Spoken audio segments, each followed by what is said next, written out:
Selebgram Ayu Thalia mengaku bahwa hubungannya dengan anak Basuki Cahayapurnama alias Ahok, Nicholas Sean sangat dekat.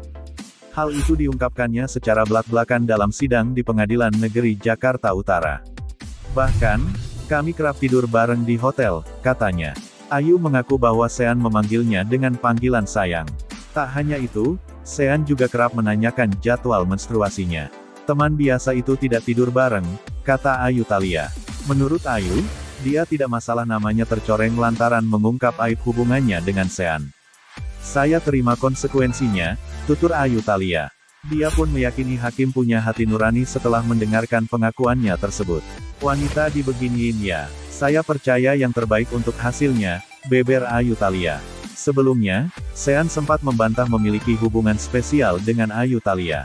Dia mengaku hanya sebentar mengenal perempuan itu.